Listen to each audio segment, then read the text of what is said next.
Okay, so let's start. I'm going to solve version A, right? And then that way you can also solve version B by yourself and see if there's a problem. They're mostly similar, but so you shouldn't have any problem after we solve version A. So I'm going to start with the short answer questions, and then I'll go to the multiple choice and true and false. Um, so we have Monsieur Madeleine, aka Jean Valjean, is the mayor of Montreal-sur-Mer and owns several textile factories there. For the production of cotton corsets, each factory employs Lancashire looms, capital, and workers, according to the following production function. So we have C equals K square root of L. At the end of the day, workers are paid a wage of W, the rent of a loom is R, and the price of each corset is P. Show whether the production function exhibits constant, increasing, or decreasing returns to scale. A plus B equals 1 is not a valid argument, right? So what does it mean? It means you cannot say just, oh, well, the exponent on K is 1, the exponent on L is 1/2, so 1 plus 1/2 is greater than 1, so it has increasing returns to scale. No, you have to show it, right? So how do we show that it has, in this case, increasing returns to scale? You first let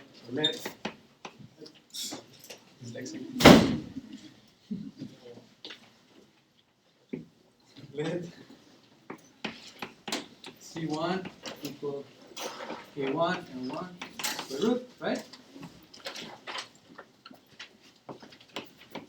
And C2 K2 L2 1/2. And T or C, whatever you want, T greater than 1. So that's K2 equals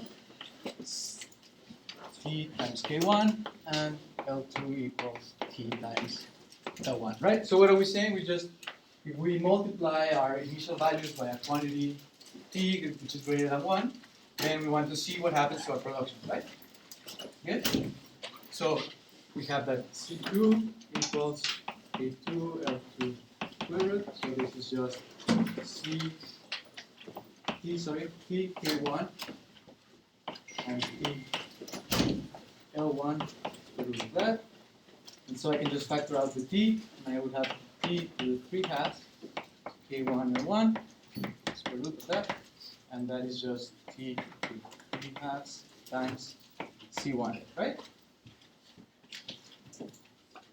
So what does that mean? That means that our production function, so since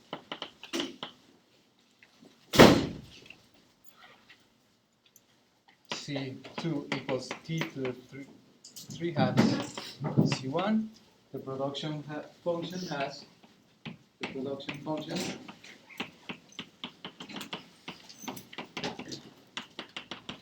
exhibits increasing returns to scale, right? Increasing returns to scale. Questions? No? Easy? Right?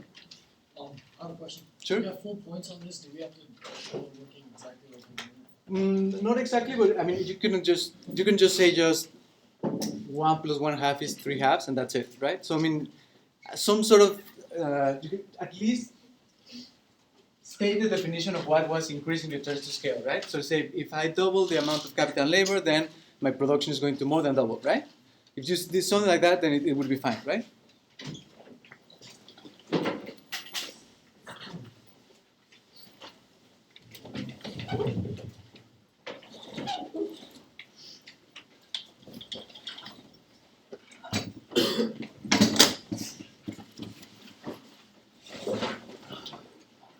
Very good. Now, in the short run, each factory is committed to rent 10 machines at a price of 1.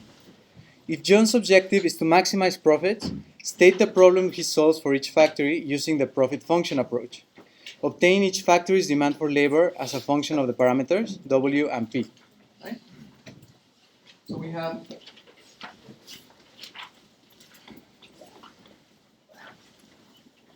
he says that he's committed to hiring 10 units of capital, right?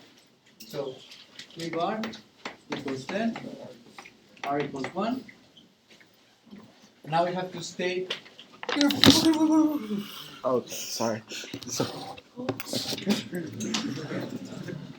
that would have been very bad.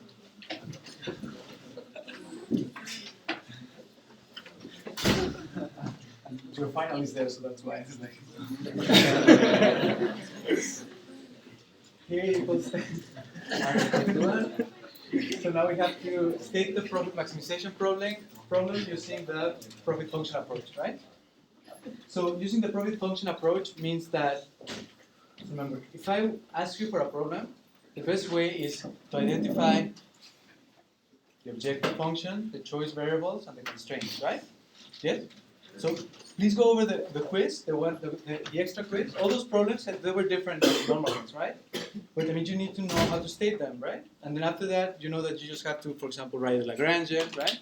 Or just take first order conditions. Yes? Remember that. So in this case, I want to maximize profits using the profit function approach. So what are going to be my choice variables?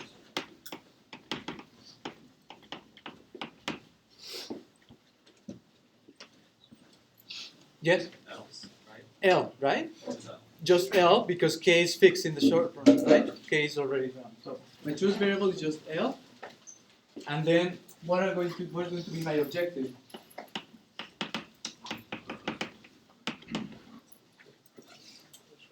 Right, time F and K bar L minus WL plus R K bar. Very good. So my objective is going to be my profits, right? Or as a function of the amount of workers that I hire. So it would be P times F of K bar L minus WL minus RK bar, right? So in this case, it would be P times F of K bar, which would be 10 square root of L minus WL minus R is 1 and K is 10 minus 10, right? Yes? And so now that and what is the constraint in this case? There's no constraint, right? So with that is enough just to write. So the problem that I need to solve is maximize with respect to L P times 10 L square root of WL minus 10, right?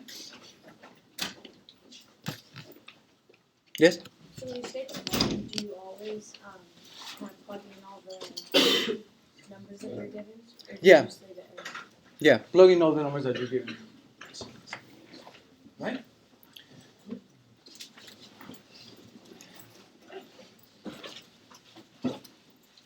Obtain each factory's demand for labor as a function of the parameters. So if I need to find the function, the demand for labor, I just take the derivative with respect to L, right?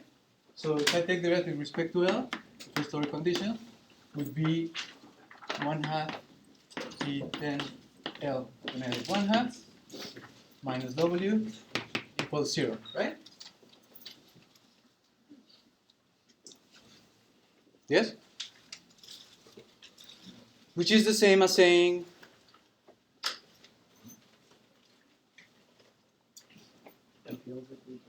very good. The marginal product of labor has to be equal to the real wage, right? So we can put this W over here, this P down, and I have 1/2 of 10 L 1/2 equals W over P, right?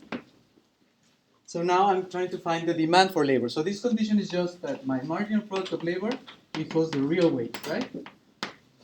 Now I have to find the demand for labor, so I just have to solve for L. So when I solve for L, I will have 5 over L square root of that equals W over P.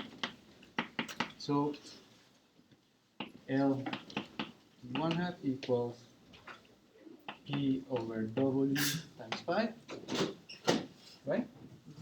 So my demand for labor equals 25 P over W squared, right?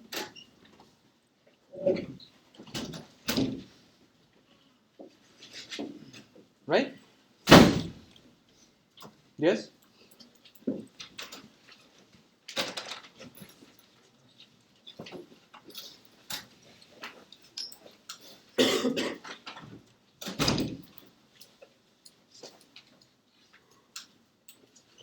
Make sense?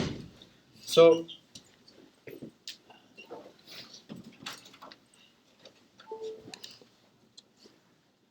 any questions so far? No? Easy? Complicated? Other one more nice.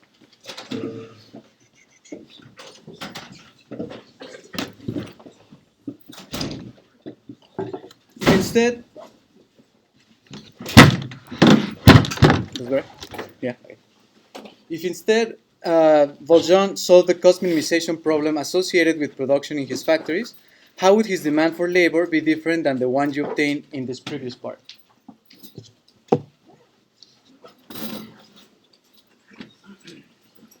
If Valjean solved the cost minimization problem associated with production in his plants, and he obtained the demand for labor, how would that demand be different from the one that you obtained? Yeah? Doesn't one depend on quantity and the other one on wage? On the price, right? Right. Very good. So, if I solve this problem, I get the demands, right? It's a function of the parameters. It's a function of the wage, the rental rate, and the price, right? Well, in this case, the rental rate was 1, so we substituted.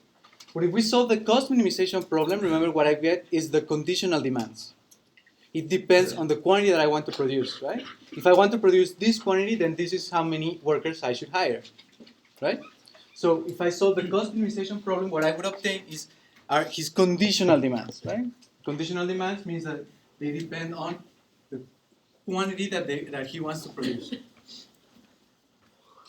right?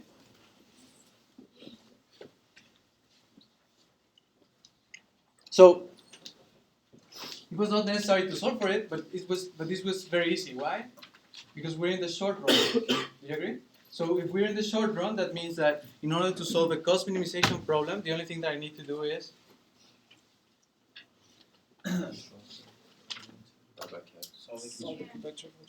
sorry? So just have plug it into the production function, right? Very good. Yeah? If at any point you get stuck, write the problem, right? So it says, you're trying to solve the cost minimization problem. And I don't know what's the difference between the unconditional and the conditional demand.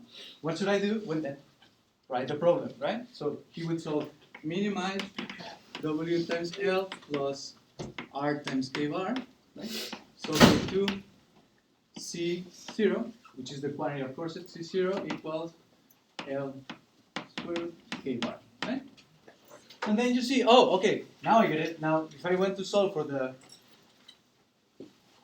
demand for labor, well, I don't need to take any first order conditions, right? This equation would give me the demand for labor, right? So the conditional demand for labor would be C0 over K bar squared, right? So this demand depends on the quantity that I want to produce, right? So that's why it's conditional, right? Would the contingent demand for K be the unconditional demand? The contingent and conditional and contingent is the same. Okay. And then unconditional or uncontingent is the normal demand, right? Yeah. Very good. Fantine is a worker at one of Valjean's factories. She spends her day, 20 hours, working at the factory and writing letters to her daughter Cosette, Lichu. She only consumes cotton corsets. Her preferences can be represented by the following utility function.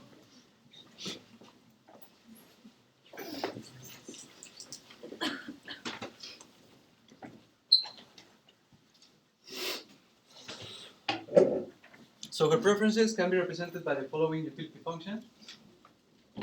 You have U of CL equals square root of natural log of C plus natural log of L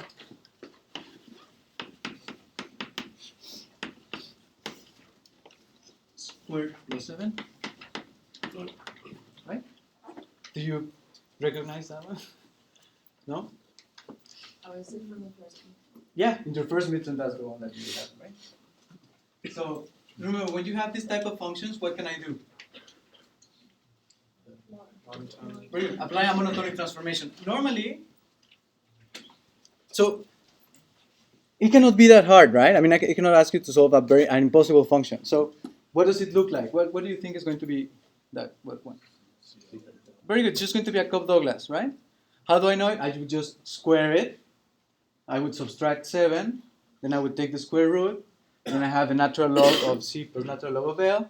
That transforms into natural log of C times L. And I would just take the exponential, right? So you say by applying monotonic transformations,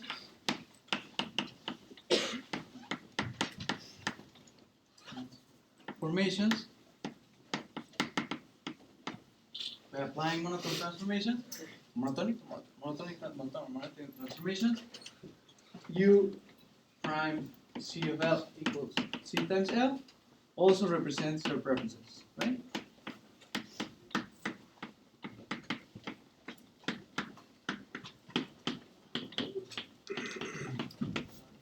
Right?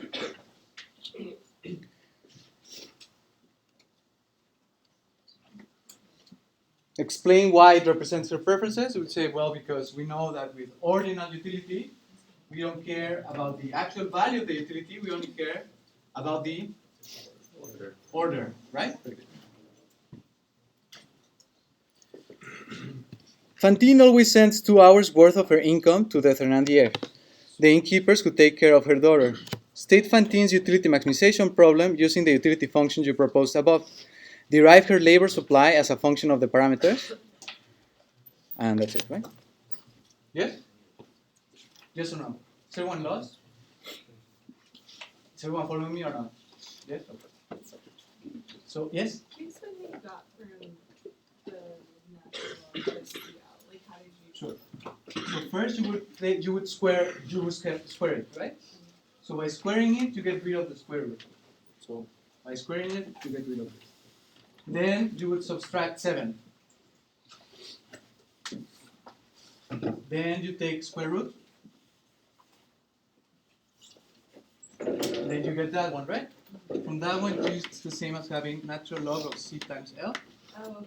right? And then I will just take the exponential of that, and I will get to CL.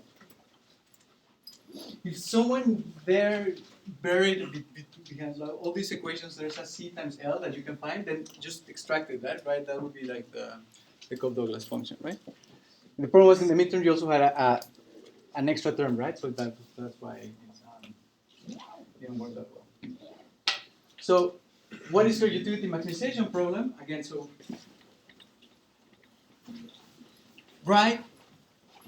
I know that, you try to just apply one of the formulas that we saw before, right? But then that's not you solving the problem, it's just you writing formulas, right? So write the problem the way that you would intuitively solve for it, and that way you would see that it's easier, right? So for example, in this case it says that she always sends 2 hours worth of her income to the Thénardiers, right? So I'm going to write, my problem would be maximize my utility, which is I'm choosing consumption and leisure, CL, subject to. So don't write directly the labor market constraint. First write each of the constraints and then put them together, right? So in this case, there are 2 constraints, right? The first one is a time constraint. So if it's a time constraint, that means that, what's the time constraint?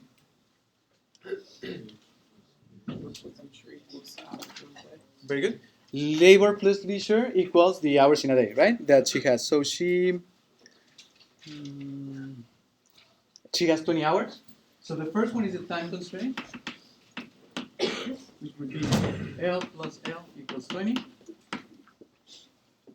right? And the second is her budget constraint. For her budget constraint, what we need is how much money she has, right? So she spends her money on corsets, so the price of corsets, P times C. That has to be equal to her wage, right? W times L. But they're telling us that she always sends 2 hours worth of her income to the innkeepers, right? So that means that here I can put minus 2W, right? Yeah? The problem is that you had put them together, it would be, where do I put the two W's? Do I put it up? Times multiplied by h minus h, right? So it would have been a little bit more confusing than writing each of the constraints and then saying, oh, well, it's easy because she sends 2 hours worth of her income, so that means that her income is actually her wage minus what she sends to her daughter, right? Yes? For example, in version B,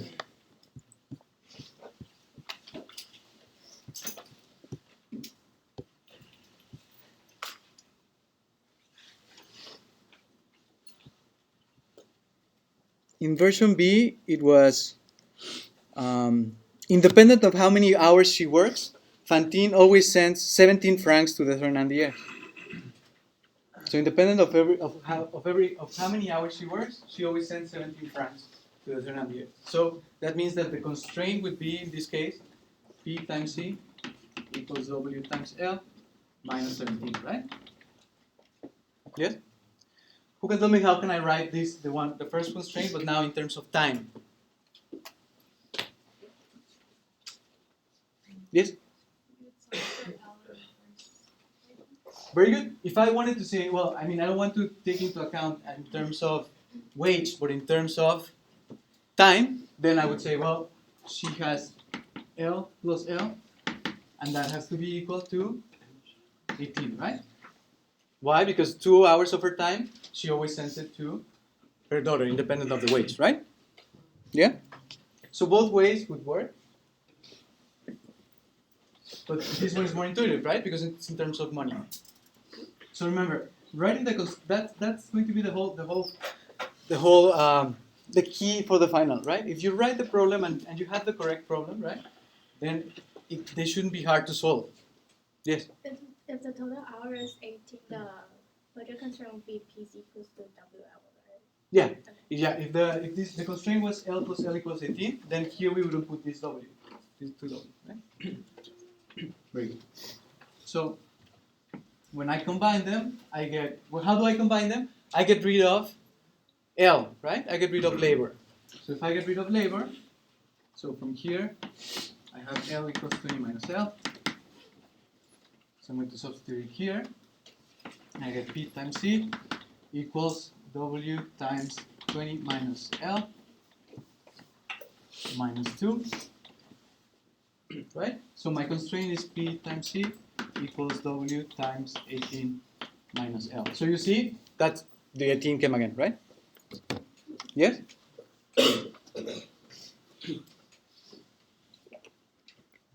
Very good.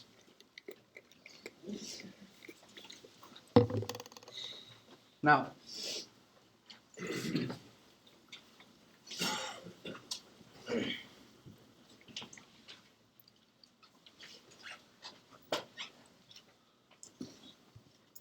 derive her demand for corsets as a function.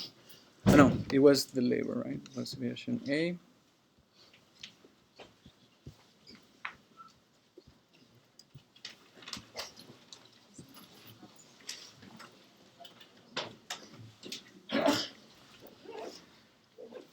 Derive her labor supply as a function of the parameters, right? So, first of all, so my constraint was C PC equals WL equals 18 times W, right? That was my constraint, right? So just right away, my utility is Cobb-Douglas C times L, right? That is my constraint. There's no non-labor income, right? There's no non-labor income. So that means that her labor supply is going to be.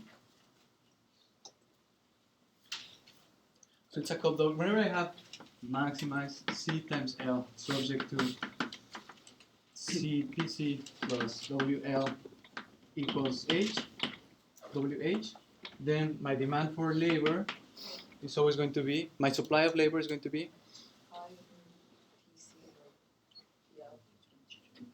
so for my leisure demand is going to be So it's going to be constant, right? Remember? So whenever I have a Cobb-Douglas in the labor market, the result was that the demand was constant, right? Remember? Yes or no? No? Have you looked at the solutions for the second midterm? No? Yeah. So remember, when we have a Cobb-Douglas, then the formula is, well, it's not the formula. It's, we know that he's going to always consume a fixed proportion of his income, right? So it's going to be a fixed proportion of income. In this case, my income is W over H. Right? W times H. That's the value of my income. If I divide it by the price of leisure, the price of leisure is the opportunity cost of leisure, which is the wage, right? So we divide it by W. And then I know that her utility is C times L. So the exponent over here would be 1 over 2, right? A over A plus B, 1/2, right? So that is my leisure demand, right? My leisure demand is just going to be H over 2, right? Remember? But let's suppose that you don't remember that. So how do I solve it? Then I would just have to solve for the E. There are two ways. You can do a Lagrangian, that's fine, right? And that's what you, I mean, that's what the ways that you should think. Don't try to get stuck on just one problem, right? Say, okay, I don't know how to calculate the marginal rate of substitution, right? So what I'm going to do is I'm just going to solve the Lagrangian, right? And then using the Lagrangian, you can solve the problem, right? You're gonna give the formulas again, right? Yeah, the same formula as in the first, in the final, the last final. Yeah. So I know that to solve this problem, I need to set the marginal rate of substitution equal to the price ratio, right? Where the price ratio in this case is the price of leisure over the price of consumption, right? So the marginal rate of substitution would be the marginal utility of, which one is my X good? Leisure, right? So it would be utility is C times L, then the marginal rate of substitution would be C over L equals the price of leisure is the wage over P, which is the price of the good. So C equals W L over P. And then once I have, that's my first step, and the second step is to substitute into the budget constraint. So if I substitute in the budget constraint, I get 2WL equals W times 18. So my leisure demand is 9, sorry. My leisure demand is 9.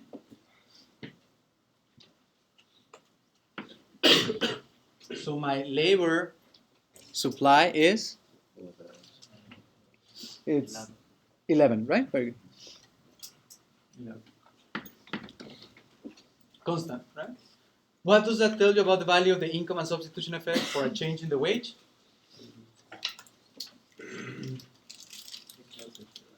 Very good. That the labor supply is constant means that an increase in the wage doesn't change the amount of labor that I supply. So that means that the income and substitution effect must have the same magnitude and point in different directions, right? It's the same question as in the second midterm. Yes? Yes or no? When you have a good, you have two effects: an income substitution effect and income effect.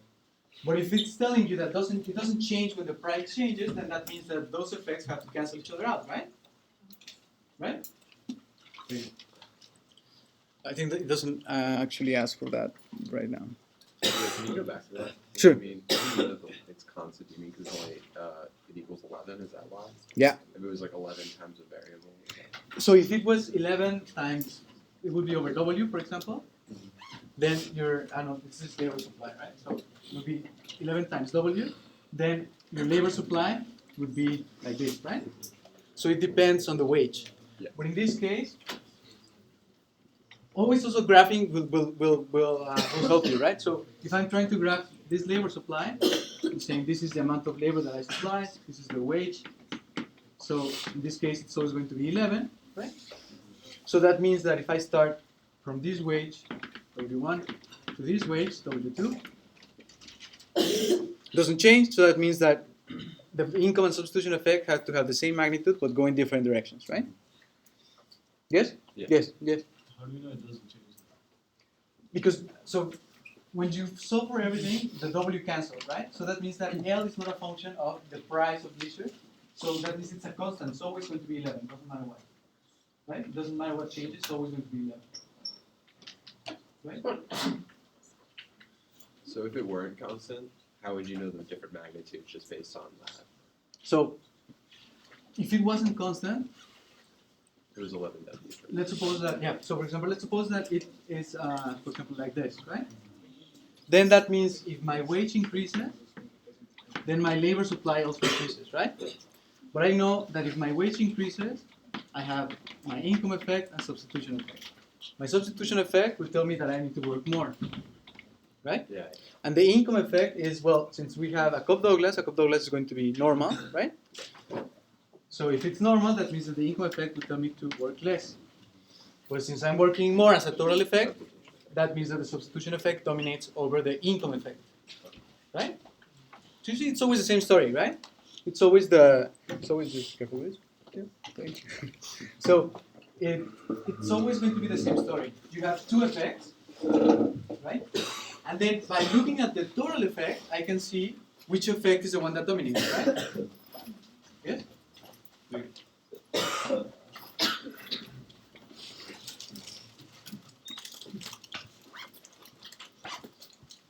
Valjean owns 11 factories, and there are 99 workers that have the same labor supply as Fantine, 100 workers in total.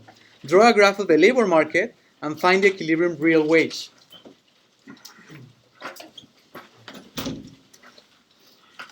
So we have that this is my labor supply, right? And then from the previous part, we had that the labor demand was equal to C0 over K squared. sorry, I can repeat. Is it C0 over K everything squared? No, that's the conditional. We want the unconditional one, right? So we want the one that we solved from the profit maximization problem, right? Yes? So that one was 25 P squared over W squared, right? Very good. So now if we have 100 workers like Fantine, that means that the market supply, the labor market supply, so let's put labor market supply, which is going to be very good. I just multiply it by 100, right? If there are 100 people that have exactly this labor supply, then to get the market labor supply, I just have to multiply it by the number of people because everyone has the same supply, right? So it would be 100, 1,100 W would be my labor supply. No, the W doesn't exist, right? Yeah, thank you, sorry. The W doesn't exist, sorry. And then the market labor demand, so there are 11 factories. That means that I just have to multiply the labor demand by 11, right? Yes? So it would be 11 times 25, P squared over W squared. And then I just have to draw a graph, right? The graph would be, this would be 1,100. This would be my labor supply. Then I have my labor demand, which is a function of, so real wage, right? W over P. Yes? Sorry, why is it times 11? Because there are 11 factories. Right? So to find the equilibrium real wage, what do I have to do? I have to set demand equal to supply, right? So demand equals supply.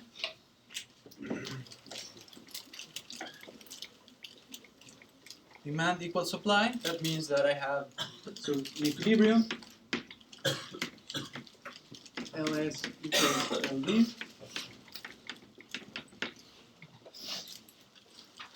So I have 1,100 equals 11 times 25 P over W squared. So the 11s cancel. And I have 100 over 25, which is 4, right? Yep. 4 equals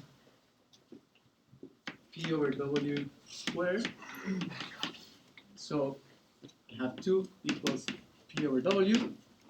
So the real wage, which is W over P, equals 1/2, right? Yes? Yes. Wait, how come labor supply is just 1,100? Because each worker, so each It's just worker. one utility or one unit per worker? Is Uh, that what- yeah, so every worker supplied 11 hours, right? okay. Because we got that the individual labor supply was 11. Right. Always, right? So since you have 100 workers supplying 11 hours, then in total you have, Per factory. yeah, Yeah. no, well, in total in the market, right? But there's 10 factories. 11 Or 11 factories. factories. For 11 factories is with the demand, right? The labor demand, that's where you take into account the 11 factories, Okay. right? So for the supply, it's the workers, right? So you have to multiply by the amount of workers. Then the labor demand is the firm, so I have to multiply by the number of firms, right? Yeah? The labor demand, oh, we got it from the first part. Like in part A, we had to solve the profit maximization problem, right? We got what was the labor demand, right? Make sense? Yeah? Yes or no? Is anyone completely lost or not? No?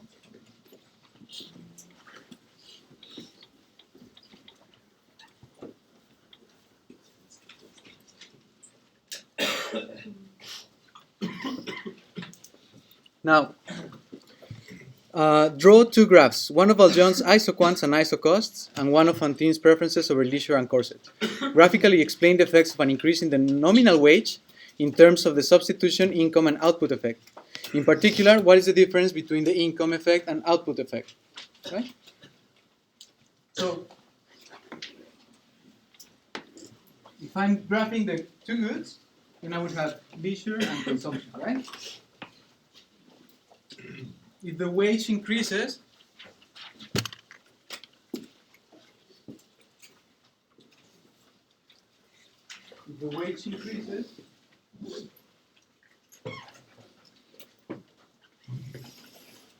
and this is my new budget line, right? I know that the labor supply is constant, so that means that the income and substitution effect have to go in opposite directions and have the same magnitude, right?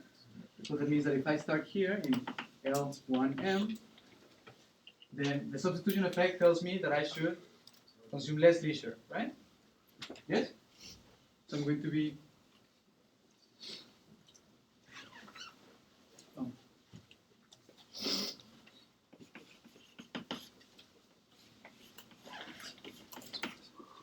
So I'm going to be on my compensated expenditure,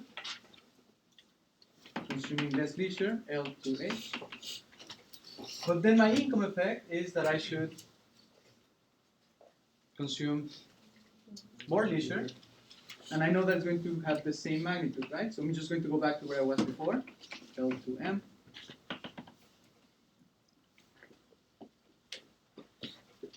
Yes?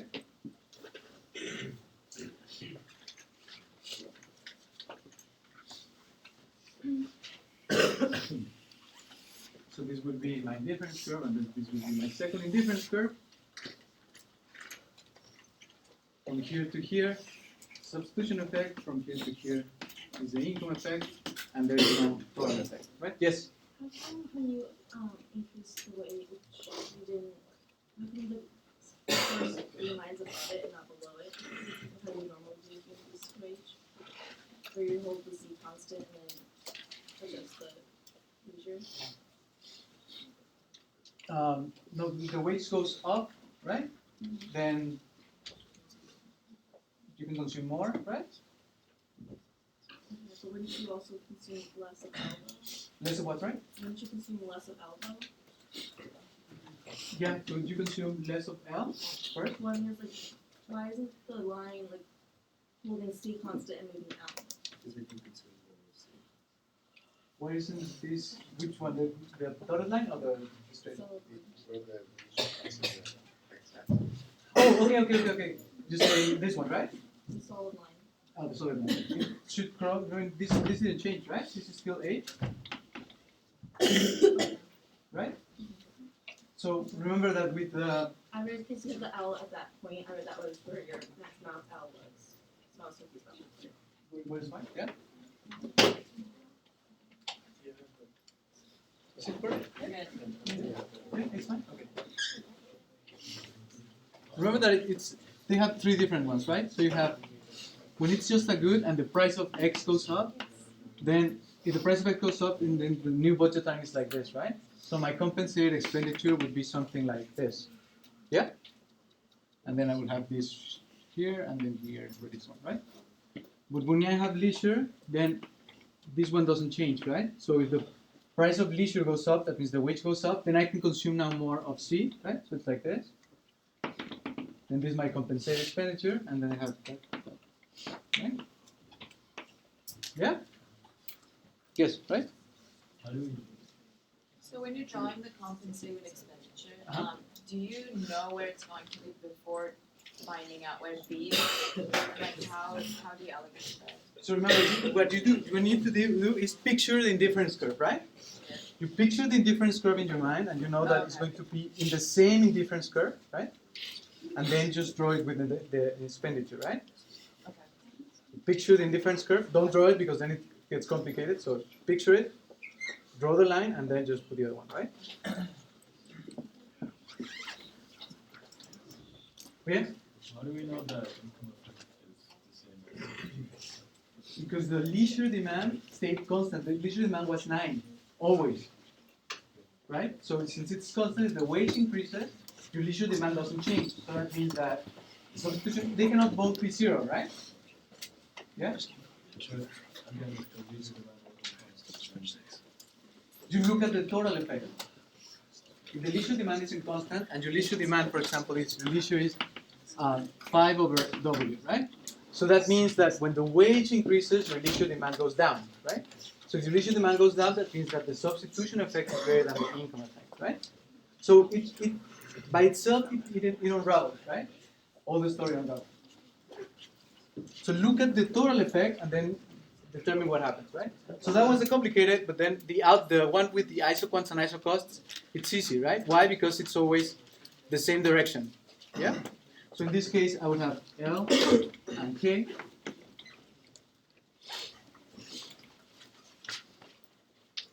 I have my initial point over here, L1. So if the wage goes up, what happens to my isocost? It becomes steeper, right? So when I'm moving along the same isoquant, right? Moving along the same isoquant, it just becomes steeper. This would be my L2C of conditional, right? This would be my conditional demand. And then this would be my substitution effect, right? And then my output effect, what do I need to move? The isoquant, right? So now I move the isoquant. Now that the wage is higher, what happens to my supply of the good? Decreases, right? For this part, you have to remember everything from Econ 1, right? So if the wage goes up, that means that my inputs are more expensive, so my supply shifts to the left, right? The supply shifting to the left is the isoquant is lower, right? So I have a lower isoquant.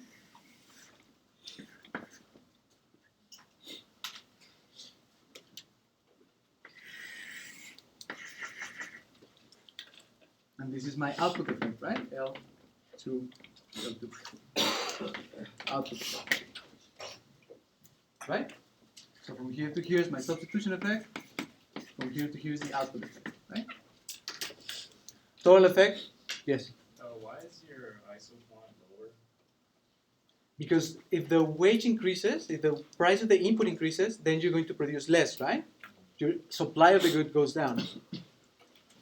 So your isoquant is the one that moves, right? Okay. Yes. Can we check the actual magnitudes of the effects? So for the actual magnitudes of the effects, you would need to take the derivative of the So we had the labor supply was 25 P over W, right? P over W squared. And then your conditional supply was C0 over K bar squared also, I think. Squared? Yeah. Squared, right? So remember that the derivative of the labor supply with respect to the wage is the derivative of the conditional demand with respect to the wage plus the derivative of your supply with respect to the labor times the derivative of labor with respect to, wait.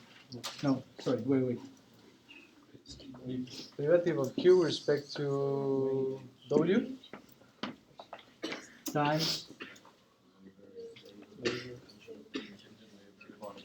quantity, that's right, yeah. The contingent of labor with respect to quantity, right? Very good. Yeah, that makes sense. So in this case, the quantity is C0, right? But here it just asked about the drawing, right? And with the, so again, the drawing wasn't hard because it always goes in the same direction, right? Well, it's always going to be the case that if the weight goes up, then the labor supply is going to be lower, right? Why? Because first of all, we have that it's going to be more expensive. That's the first one, relative to the other input. And the second one is that now that the input is more expensive, then I'm going to produce less, which lowers my isocon, so I'm going to demand less. Yes? So that equation is what when are we supposed to use it? So if I ask you the magnitude of the effect, right? Right? That's just the Slutsky equation, essentially, right? Yeah, it's a Slutsky equation for production, right? Yeah. It's the same, but it's again it's simple. It's more easy. It's easier, right? Because first of all, there's no weird negative here, right? Then this one is very easy, right? I don't know. It seems easier than the other one. The other one you had what was the derivative of income, no, of the Marshallian demand with respect to income, and then times the Marshallian demand, right? So it was more complicated. Very good. So I mean that question was a bonus, so you didn't need to do it, right? Just to clarify, that the derivative of the labor supply with respect to wage is the total effect, Yes. and then the derivative of the conditional demand for labor with respect to wage is the substitution effect. That's right. And the other one is the output effect. That's right. Yes.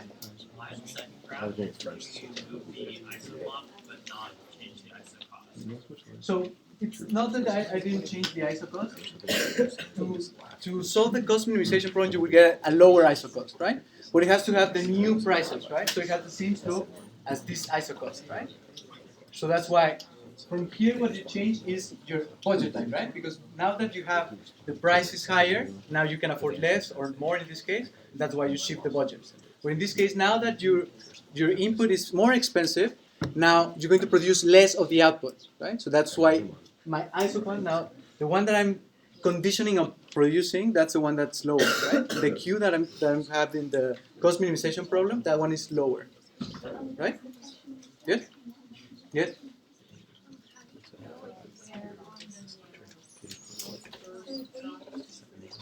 Where in the new isocon? This one? For K, doesn't matter, right? For K, don't worry about it. It can be that. So the problem there is that it could be like above, below. You could have that it doesn't change, but we're not going to worry about that, right? We only care about L in this case. So you just, for L, it just has to be more. It's so if you draw it, you're never going to have that L goes to the other side, right? If L went to the other side, you would have it over here, right? Yeah? But then if it was over here, my isocost would not have the same slope as the other one. Right? Yes? Yes? But then, so for this is because my labor is not dependent on the wage. That's it. No. This is the labor. No. What I'm asking is like, if my labor was changing depending on the wage increase, and that was like higher than the increase in costs, wouldn't my isocon be higher? Yes, but it But you won't ask that case.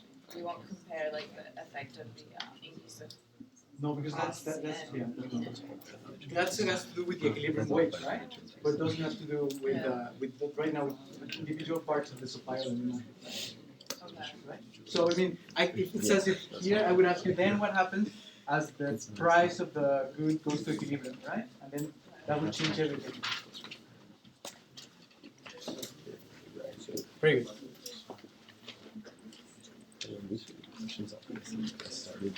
So again, if you get stuck, you need just the blue chalk. No blue chalk. I can really see where the isocon was, but Okay, perfect. No, yeah. So green was good. Yeah, perfect. Yeah, perfect. So since it doesn't have light, it needs light. Okay, that was the first short answer question. Now the second short answer question. Harold Sidler is the owner of the Moulin Rouge, a cabaret close to Montmartre in Paris. Sorry. To produce can-can shows, he employs courtesans and professional dancers according to the following production function. So you have F of L courtesans plus L professional dancers, LC plus LP is 1/2, right?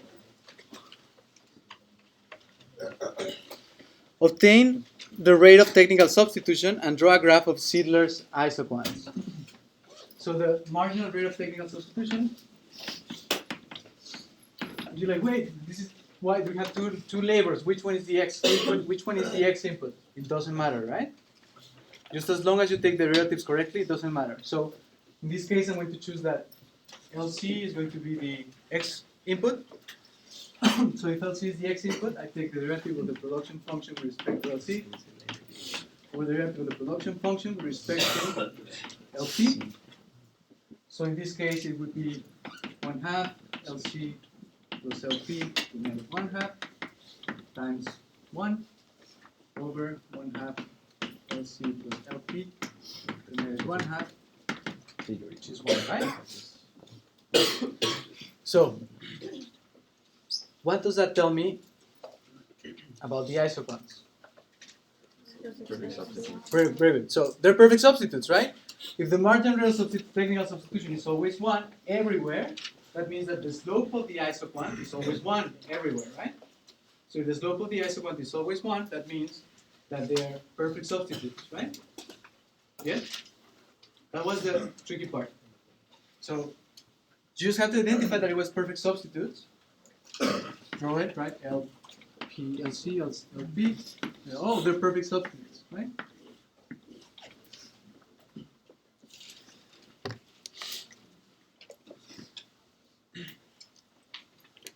Was that the graph you were looking for? Professional dancers are always more expensive to hire than courtesans. Moreover, the rent of the Moulin Rouge is 100 francs, which is a fixed cost that has to be paid even in the long run. State Harold's cost minimization problem if he wants to produce Q0 can-can shows. Derive his conditional demand for professional dancers and courtesans and obtain the long-run cost function of the Moulin Rouge. Right? So, whenever it's a big paragraph, just take a deep breath, first of all, take a deep breath, and then just solve it by parts, right? So the problem was that a lot of people didn't identify that it was perfect substitutes, right? Don't worry right now about that, right? So you just drew the line and you didn't identify it. Okay, but let's write the problem, right? Yes? So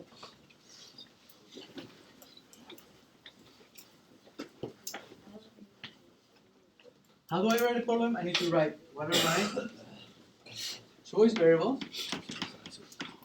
what's my objective, and what is my constraint, right?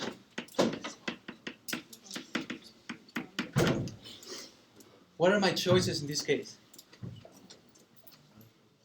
What do I choose? Very good. LC and LP. What is my objective? I want to minimize costs, right? So what are my costs? The wage of each of the courtesan is WC and WP. Then I want to minimize my cost, right? So objective is I want to minimize costs. So in this case it will be WC times LC plus WP times LP, right? It's just cost, yeah. How come 100 isn't added to that? And I'll add 100, yeah. Oh. Plus 100, right? Which is a fixed cost that you always have to cover, right?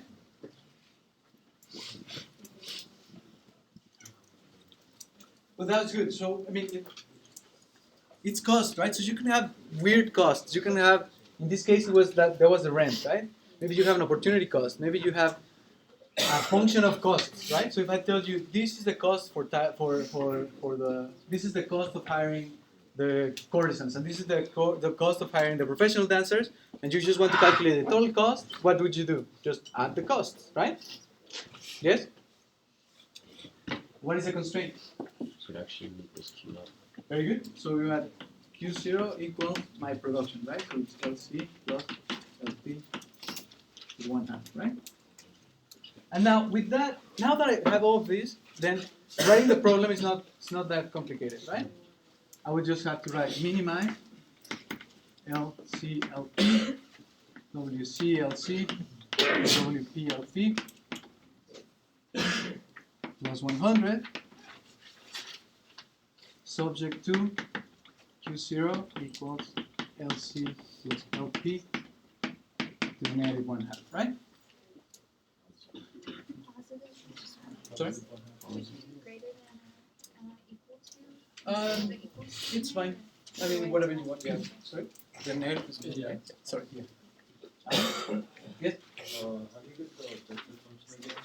That's what the agent is trying to solve, right? So they want to minimize costs. So your costs are represented by how many of each dancer you hire, and this was a fixed cost that you have to pay even in the long run, right? So that's why I have on. Yeah. So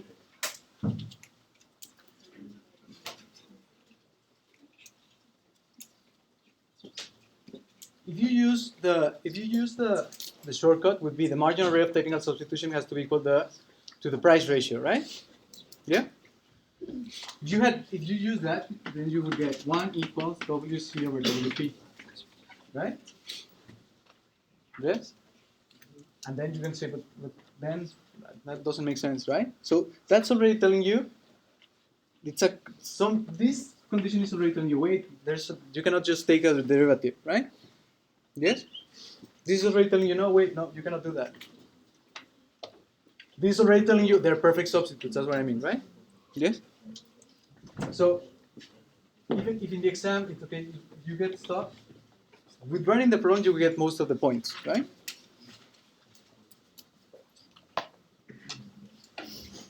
After that, some students, what they did was,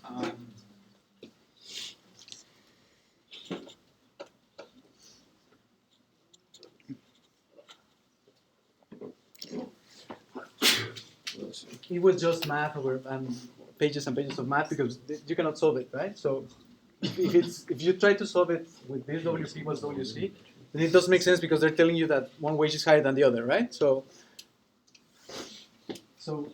just think about if it doesn't make sense what you're doing, go back to the production function or to the isopan and say, oh wait, what is this, right? Is this one of the special cases? What were the special cases? Perfect substitutes, perfect complements, and quasi-linear, right? What was the special thing about the quasi-linear? Sorry? You consume only the cheapest way. No, that's perfect substitutes. With the quasi-linear, remember that it didn't depend on for utility, it didn't depend on income. One of the demands didn't depend on income, right? Yeah? Yes or no? Yes? The Higgsian and the Marshallian demand were the same? Yes? So we're quasi-linear, the Higgsian and the Marshallian demands are the same, right?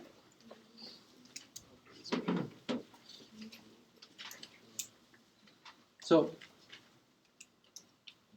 in this case, you would say, well, since they're perfect substitutes and WP is greater than WC, then my conditional demand for professional dancers is going to be 0, right? Given that the conditional demand for professional dancers is 0, then now again you get stuck. Then how do I solve for the demand for the other type of dancers? How do I do it? Sorry? The income over the cost. No, because you want to remember it's the conditional demand, right? So it means that you need to no. Yes. You know the conditional demand of professional dancers is 0. Aren't all demands going to be 0?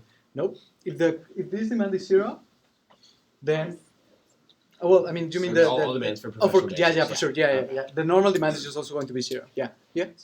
Don't you just square the function now because you plug in the production function? Very good. So you always plug into the restriction, right? Whenever you get, let's suppose that you get stuck and then you don't know what to do. plug into the restriction. If you have already one of the variables, you already solved for one of the values of the variables. Remember, having the solution of one of the variables or having the demand is having a function of the parameters, right? Yeah? So in this case, this is 0, right? So that means that I already have this demand. What do I do next? I just need to substitute in the constraint, right? Yes? Let's suppose that, again, you don't know it, so go back to the definition. What is the definition? I need to solve for the conditional demand. The conditional demand tells me how many dancers to hire given the quantities, right? So if I look at the constraint, if this is 0, then I can solve for LC here, right? Yeah? So LCC would just be Q0 squared, right? Yes? Yes? Why is LP 0? Because they're perfect substitutes. And the wage of the professional dancer is always greater than the wage of right? Yes? Now that I have that, how do I solve for the total cost function? I would just substitute my demand into the objectives, right? Very good. So in this case, it would be my cost function, the function of Q, right? Would just be WP times LPC, which is 0. So the wage of the professional dancers times the demand of professional dancers, which is 0, plus the wage of courtesans times the demand of courtesans, right? WC Q0 squared plus 100, right? Which is the fixed cost that you have to pay even in the long run, right? Yes? So down here we have the LCC, but then up in the minimized equation, it's just normal demand for C. So No, it's not here. It's not the normal demand. It's the conditional, right? Because the solution of this one is the conditional demand. Okay. Only in the profit maximization problem do you have the normal demand, right? The unconditional demand. That was a good question. Yeah, very good. So remember, to obtain the value functions, what do? I plug in my solution into the objective, right? So in this case, my solution are these demands. So I plug these demands into the objective, right? And at the top, it's not written, but essentially this is. So let's summarize this part again. We're going to make it very clear, right? So we have to solve a cost minimization problem, right? What do I need to do? I need to write first what are the choice variables, the objective, and the constraint, right?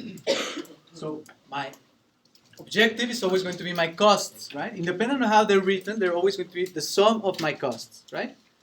The cost of one of the type, the cost of the second type, right? And then my constraint is just going to be my production, right? Yes? Or the total amount of that I want to produce of the good. How do I solve it? At first I try to take the derivative, right? If I try to take the derivative and it doesn't work out, there's something not right? Maybe it was some of the extreme cases. Yes? Very good. Once I got the solution, I plug it into the objective and I get the function, right? Now, can-can shows are a competitive industry in Montmartre. Let the wage of professional dancers equals 10 and the wage of courtesans equals 4. How many shows will Harold produce in the long-run equilibrium? How many dancers of each type will he hire? What is the long-run price of can-can shows? So again, it's a lot of questions, but then everything is related to the same thing, right? It's asking, in the long run, how many can-can shows will he produce? And then once I have the number of can-can shows, how do I get the amount of courtesans? Well, I just plug into the demand, right? Yes? So, given that the wage of courtesans is 4, I have that my total cost function equals 4Q0 squared plus 100. So how do I calculate the long-run equilibrium?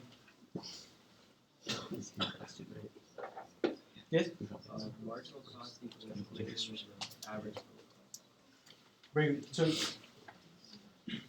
the long-run equilibrium is where marginal cost equals price equals the minimum of the average cost. Right? So the easiest way, and it's always going to be the easiest path, is to find the minimum of the average cost, right? But to find the long run equilibrium, the easiest way is to find the minimum of the average cost, right? And then how do I find the price? The quantity I substituted into the marginal cost, right?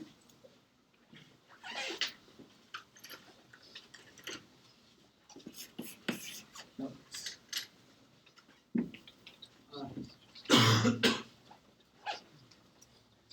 To solve for the long run equilibrium, again, to solve for the long run, since I don't know how to like write it, I would use fluorescent yellow if I could right now to make it very important that to solve for the long run equilibrium, right? To solve for the long run equilibrium,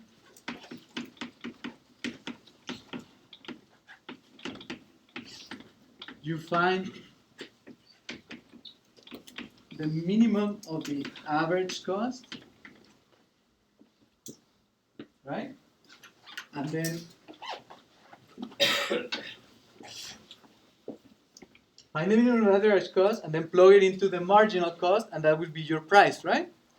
Plug into the marginal cost to find the price, right? Yes?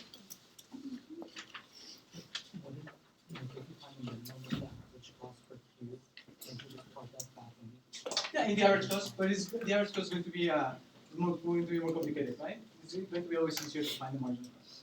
Yeah? Can you just set the marginal cost equal to the average cost? Yes, but that's also sometimes that's going to require a quadratic formula, right? If you see, for example, in this case, my average cost is 4q plus 100 over q, right? Yes? Then my marginal cost is 8q, right? My marginal cost is 8q. So if I set them equal to each other, I would have a quadratic, right? You know Q is 5. Sorry? Q is 5? What did you find Q is 5? Sorry? I don't know. No, it's fine. So how did you know Q is 5? It's not too bad because you can just subtract 4Q and then multiply by Q, divide Yeah. by 4 to get Q is 5. Okay. Yeah, I mean, either way that you find more easy, then it's okay, right? So there are different ways. So you can do average cost equals marginal cost because we know that that's where the minimum is. Or the thing is that when you take derivatives, you're taking 1 degree away. So that's why it sort of might be simpler, right? So in this case, if I take the derivative of the average cost with respect to the quantity, it would be 4 negative 100 over q squared, right? Yes?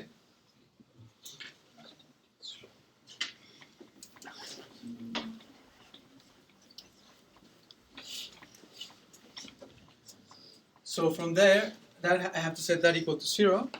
So I'm finding the minimum, right? Yes?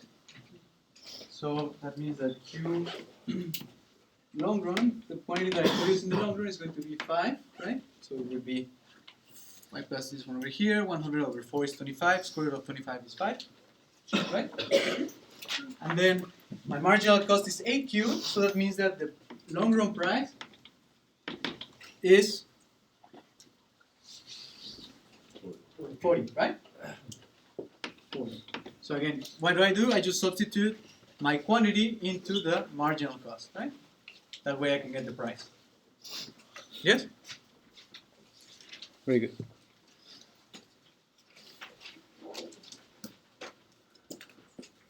How many courtesans does he hire? Well, I have that the demand was C equals Q0 squared. So that means that he hires 25, right? Yeah? Any of the other ones, yeah.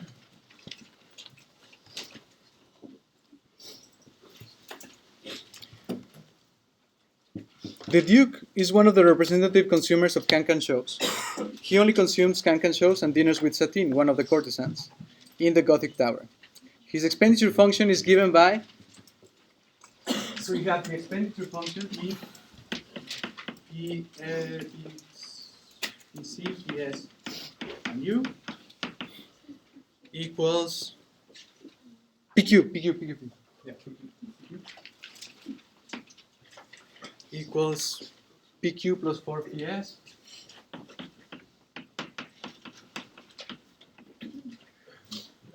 over 4 times U bar. Right? So that's the expenditure function. Yes? No? That's it. That's the expenditure function. Obtain the Dukes-Marshallian demand for can-can shows. How do you find the Marshallian demand? Very good. So you can use Shepard's lemma to find the Higgsian demand, and then invert this function to get the indirect utility function, and then substitute indirect utility function to the Higgsian demand to get the Marshallian demand, right? Or directly you can just take this one, invert it to get the indirect utility function. With the indirect utility function, you use Roy's identity to get the Marshallian demand, right? Yes. So every time you're writing the demand for C, it's the conditional demand, right? Yeah. Okay. Yeah. How do you know which function are you talking about? You have to look at the parameters, right? If your function is a function of the quantity, then again, that's why it's a conditional demand, because it depends on the quantity that you're producing, right? Yes? If it doesn't depend on the quantity, then it's just the normal demand. If it just depends on the prices, then it's just normal demand. Yes? Can you show that process from Sure. that to This one? Marshallian? Yeah, for sure. So again, this was the same as with in the midterm, right? The second midterm. So we're going to need to solve for the indirect utility function in both cases, right? So to get the indirect utility function, I just have to set V equals U and I equals E, right? So I have I equals Q plus 4PS over 4 times V.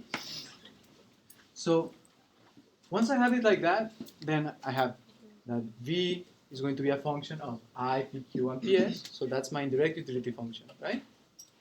Yes? V is a function of PQ, PS, and I. It's going to be I times 4 over PQ plus 4 PS. And once I look at this indirect utility function,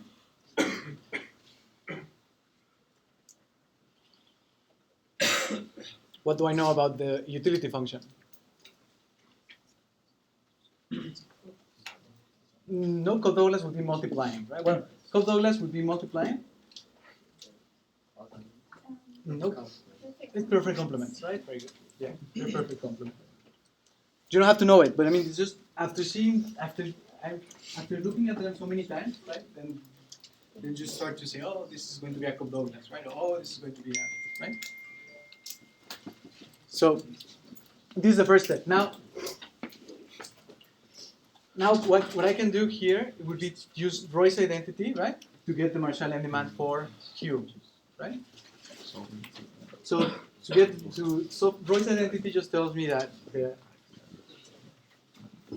Marshallian demand, the Q Marshallian, is going to be equal to the derivative of the indirect utility function with respect to the price of Q over the derivative of the indirect utility function with respect to income. That's with a negative, right? That's Roy's identity. Or I can use Shepard's lemma, which is going to be easier, right? I can use Shepard's lemma to solve for the Higgsian demand. So Shepard's lemma is just take the derivative of this function with respect to the price of Q, and I get the Higgsian demand for Q, right? Yes? The same, we would have the same for the cost minimization problem, right? If I have my cost function, and I take the derivative with respect to the price of that of that input, then I get the conditional demand for that good, right? Yes? Then I also have Hoteling's lemma, right? Hoteling's lemma tells me Cost function with respect to profit price. function, right? Yeah, a profit. I'm sorry. The derivative of the profit function with respect to the price of the input gives me the demand for that input, right? Yes? I mean, if you want to know what to study, solving exercises and just solving exercises, it won't help you, right? It's better if you review all the concepts, right? If you know what Hoteling's lemma is, what does that mean, right? How do I apply it? If I have the profit function, then I can obtain the demands, right? Directly, just by taking the derivative. And they're going to be easy. Like, for example, here, if I want to take the derivative with respect to PQ, to get the Higgsian demand for Q, what would be the derivative? It would just be U over 4, right? Yeah? So that means that the Higgsian demand for Q is the derivative of the expenditure function with respect to PQ. It's just going to be U over 4, right? So that's very easy. U over 4. And then if I want the Marshallian demand, what do I need to do?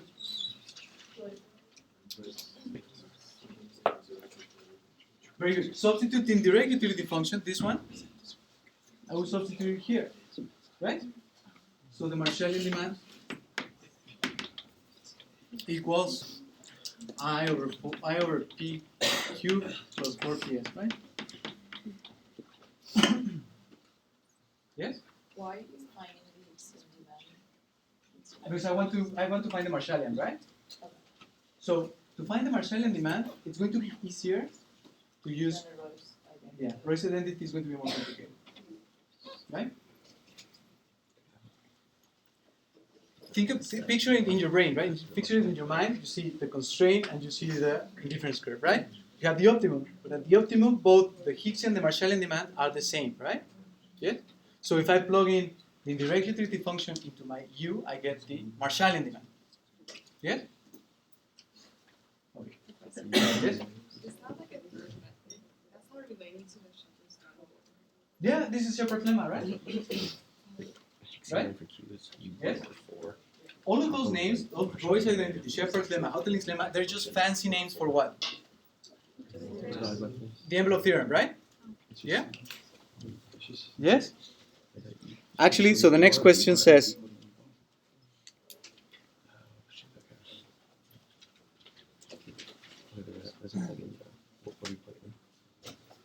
sorry?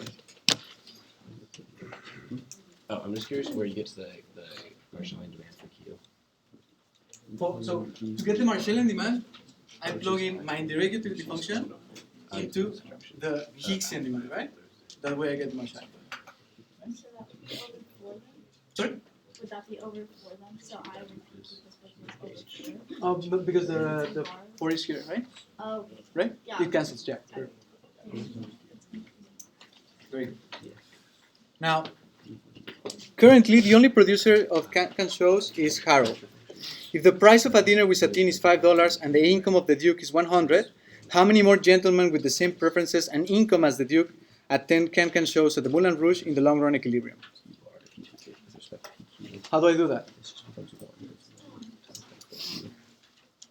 So we have the price of the dinner with Satine is 5 and the income is 100. So I have the price of Satine is 5, my income is 100. It's expensive. What else? Do I know the price of Q?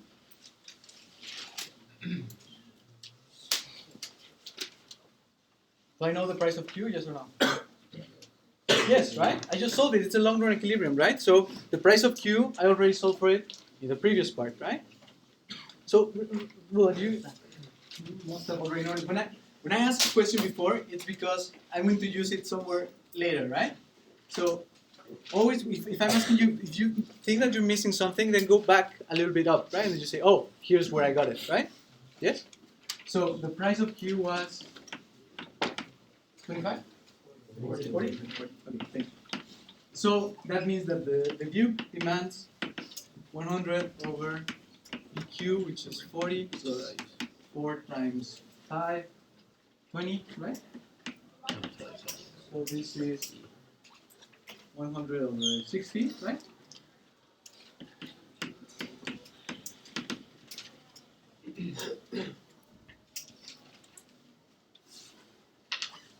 Five thirds.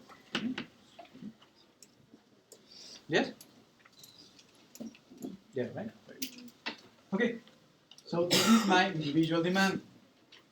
And then how do I know how many more people are in the economy?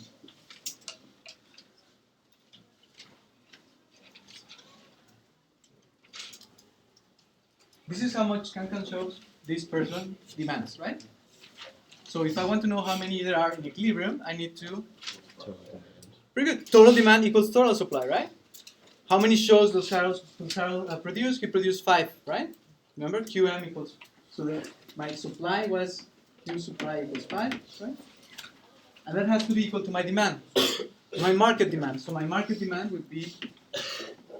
My market demand would then be the number of people that I deduct times the demand for of those, right? So in that case, would be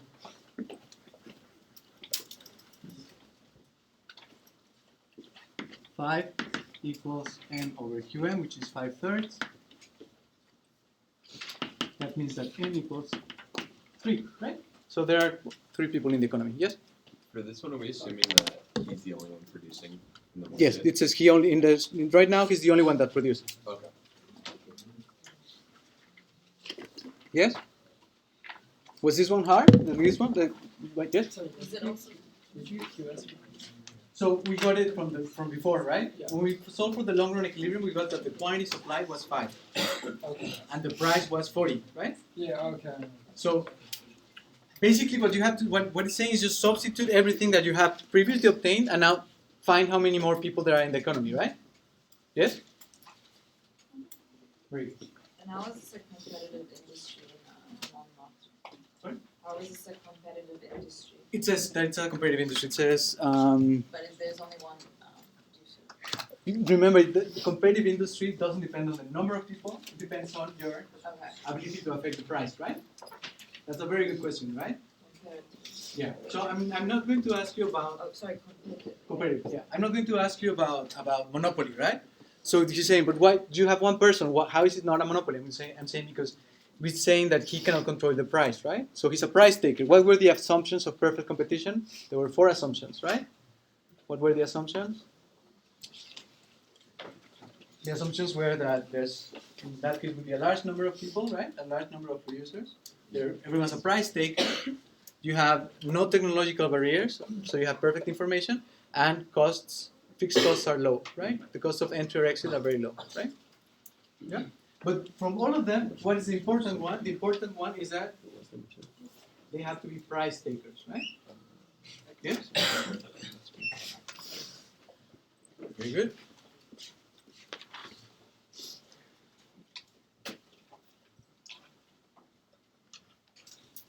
Obtain Harold's supply curve of Can-Can shows. Then, using Harold's profit function, explain how to apply the envelope theorem to obtain Harold's demand for courtesans. Just stating Hoteling's lemma is not enough. Obtain Harold demands for courtesans.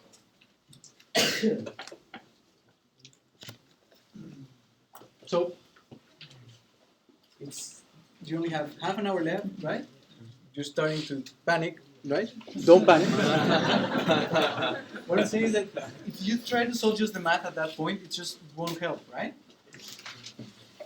So what you have to do is then say, okay, I have to write what he's asking, right? It's not necessary if I solve everything. I just need to write the statement of the question, and then that would be enough, right? Yes. So, for example, in this case, looking back, this question was too complicated. I thought it was going to be easier when I wrote it, but then when I was solving it, it was too late, so I couldn't change it. I'm being more careful this time. I'm resolving your final at least 2 times so that I make sure that nothing is too complicated. So, but this one was hard because you had to. So it says, apply the envelope theorem to find the demand, right? What does that mean? And it also gives you a hint. It says, just using Hoteling's lemma is not enough, right? So, at least write Hoteling's lemma, right? At least, right? So, I know that Hoteling's lemma tells me that the derivative of the profit function with respect to the price of this, in this case, the wage, of course, will give me the demand, right? Now we're saying, well, you don't do that. You have to use the envelope theorem. When it says use the envelope theorem to blah blah blah to prove, it just means that you're missing one equation in the middle, right? Where you have Hotelling's lemma, Roy's identity, all of those are shortcuts, right? It's a shortcut for a formula. But the envelope theorem would be if I need to take the derivative of the profit function, which is a function of the wage of the courtesans, the wage of the professional courtesans, and the price, right? If I want to take the derivative of this objective function, of this value function, with respect to the wage, I just remember this is going to be the derivative. If it's a constraint maximization problem, that derivative is going to be the derivative of the Lagrangian derivative. If it's a constraint problem, it would be the derivative of the Lagrangian with respect to this variable evaluated at the optimum. And that's it. That's the envelope theorem. That's it, right? In this case, since it's not a constraint maximization problem, we have its own constraint. Profit maximization doesn't have any constraints. It's just the derivative of the objective, right? Yeah? The derivative of the profit function, right? Of the f of KL. Oh, well, in this case it would be LC plus LC plus LP to the negative to the 1/2, right? Plus minus WC LC minus WP LP, right? With respect to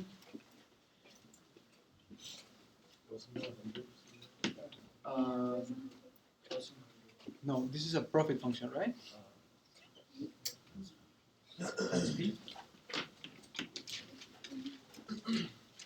minus 100 over here, right? That's right, right? But it's not the 100 in the cost function; it's the 100 in the profit function, right?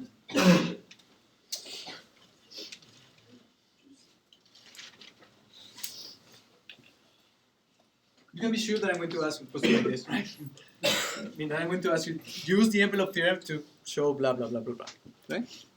The only thing that you have to do is that step, right? That then when you take the derivative with respect to the wage, evaluate it at LC star, LP star, and Q star, right? When I take the derivative with respect to WC, then I get, in this case, I will get negative LC, right? Star.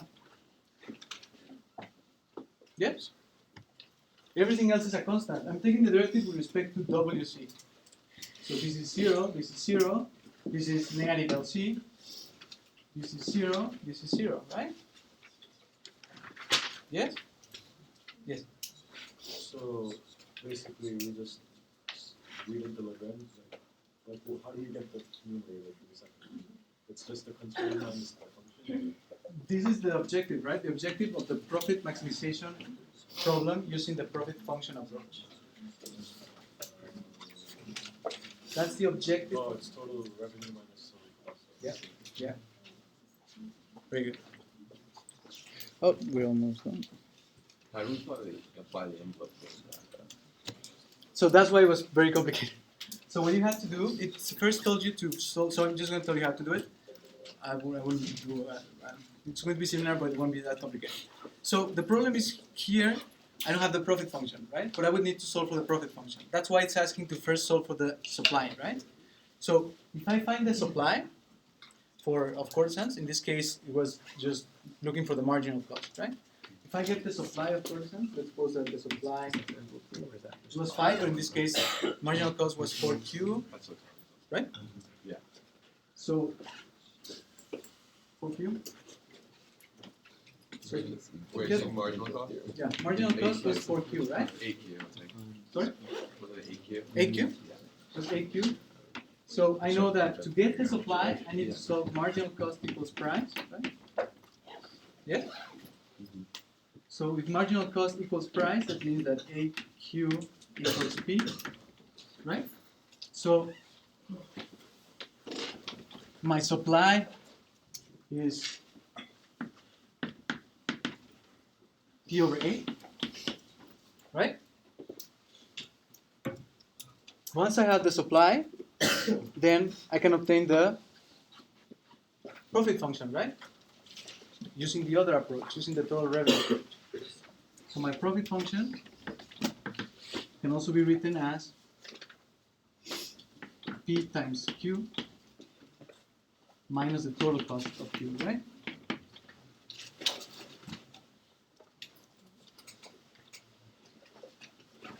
In this case, it would be P squared over 8 minus the total cost that I got from the problem before, right? From the first part. So this was why it was so complicated, because then you had to solve for the order cost and plug in here and then take the derivative to find the labor demand, right? So now, just quickly for the last part of this exercise. Now it says, the success of the last production of Spectacular has reduced the number of gentlemen who attend Can-Can shows to 6. And there were 3. Calculate the new short-run equilibrium price and market quantity. What happens in the long run? How many more places of partition like the Moulin Rouge will open? How many shows will each place produce? Show your results in 2 graphs, one of the market of Can-Can shows and one of the cost functions of the Moulin Rouge. Right? So, again, you're running out of time. What would you do? Very good. Draw the graphs, right? Draw the graphs because the graphs are always in general, right? So, if I just need to draw the graphs,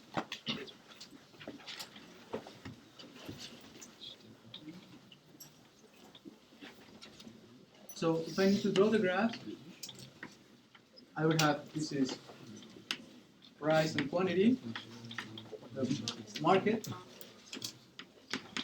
and this is of the Moulin Rouge, this is my Q, marginal cost, average cost,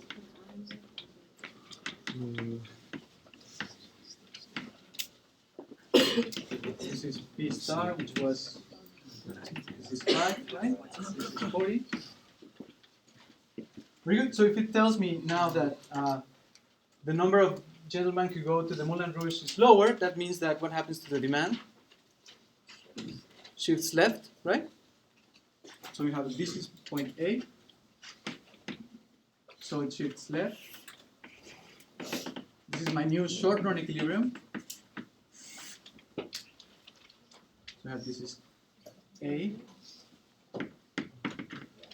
Q1, this is Q2, right? Yes? So then you would say, if the number of people, gentlemen go to, so the demand shifts to the left, then the price goes down, so the quantity produced goes down. I also have that now I have negative profit, right? Yes? Now that I have negative profits, firms exit, right? So firms exit the market.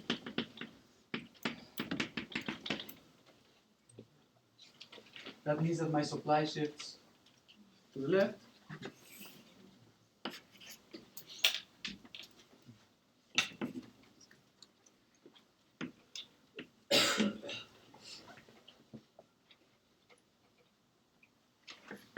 And so the price goes back to where I was before, right? So A, B, C. Right?